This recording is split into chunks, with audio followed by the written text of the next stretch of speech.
為咗啖福州魚，嚟到福州買啲鰻魚啊，全部海捕翻嚟噶啦！而家呢啲啱啱卸貨，唔使擔心福州魚已經新唔新鮮啦。嗱，好似啲鰻魚啊，當年叫車鰻，又都係福州魚嘅根源，因為以前冇魚啊嘛，就得呢啲車鰻多，又冇咩好食，所以打丸。諗唔到咧，創咗奇蹟出嚟，但肉咧極其鮮嫩，又鮮又滑又爽又彈。今日帶翻去整餐福州魚丸俾你睇，買啦買買，呢條要多重啊得嘅？這個13、14斤嘅，嚟條啊，多少錢啊？420蚊一條車鰻，14斤啊！我睇翻去打幾斤鰻魚丸。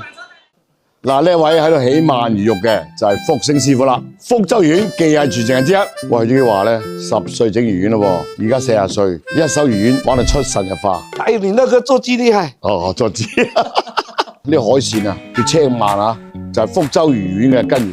有冇睇到頭尾嗰條線啊？今日我條鱔魚咧係長咗啦，已經13、14斤重。鰻魚大，肉比較緊實，但味道也鮮甜，打出來的魚丸才更 Q 彈、更香。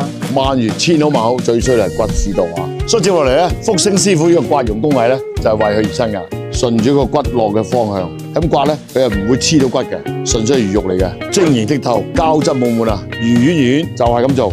嗰啲56式打火鍋料嗰啲，唔能夠同呢個相提並論。呢個先係令人食得開心、食得滿意嘅呈現啊！你睇呢嚿嘢，呢咪有福星師傅慢慢刮出嚟嘅咯。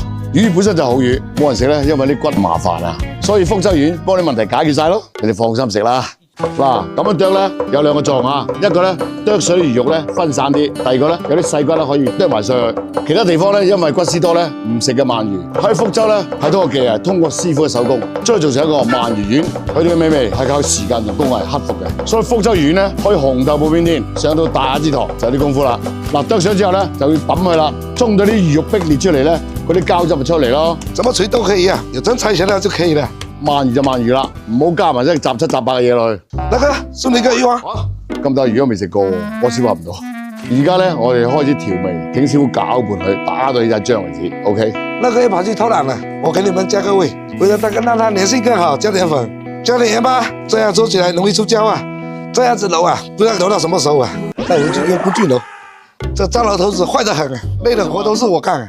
福星師傅真係好玩啊真係。嗱，福州魚丸嘅特色咧就係包心。你哋以前咧或多或少食過唔係好嘅包心丸，就覺得咧係包心一個劣質代表，其實唔係嘅，你睇下點樣刮魚肉，點樣做成一個魚丸，寫過程由頭到尾俾大家睇嘅。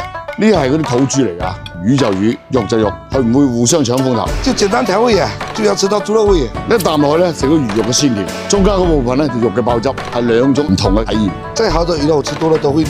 你看這豬肉不是有豬油嗎？陸地跑的跟海底游的混在一塊就是好吃。係啦，咪成日講魚羊鮮，魚羊鮮，咪呢個道理咯。你看，這線還是手工包進去的，豬肉在裡面就比較鬆，一加熱，這肉就化了，就有汁水了。整天說爆汁爆汁，就這樣來的。喂，夠啦，唔好再包啦，我肚餓到飛啦，煮魚丸啦就。不早說，包得我累死了。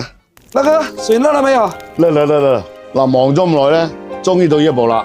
煮魚丸倒落嘅時候咧，唔好低溫啊，一定高溫，一路滾，將啲魚肉咧凝固住佢，唔好俾佢鬆散，咁先好爽滑嘅。所以呢一步咧都好講技巧噶。哇，辛苦你等到而家啦，我都辛苦啦，整碗先。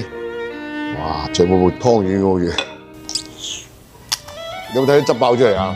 一啖落去就係鮮同甜，嗰啲鰻魚味，爽彈鮮滑。你喺度慢慢咬嘅時候咧，嗰啲魚香味啊、魚嘅膠質啊，慢慢喺口腔裏面咧散發出嚟。所以咧，佢魚味特別充足，特別濃香。但有啲人咧對魚嘅接受度唔高，同埋有啲怕腥嘅咧，通過個包心嘅醬蝦豬肉咧，令到個魚肉混和一齊，食到就鮮同甜，味道可以平衡到。你睇下我呢個鰻丸，清水煮啫嘛，你一定要丸係夠料夠堅，佢先夠膽用清水煮噶嘛。你哋打邊爐咧，中意食麻辣嘅番茄啊、咩菇菌啊，再撩啲咩酸湯啊，反正我真係諗唔到邊個火底料唔適合佢咯。呢個就係我哋福州鰻魚丸嘅特點，佢就有自己嘅鮮甜、自己嘅味道、自己嘅個性，又唔會搶其他食材嘅風頭。所以今年咧，樂哥開嘅新品咧，我都滿意㗎。經過我選材同埋福州老師傅嘅手工製作，再到我一整天嘅跟足流程，先能夠到呢部食俾大家睇。咁我評價係滿意，可以出到街。我新鮮做，你哋新鮮買，適逢呢個冬天啱啱好。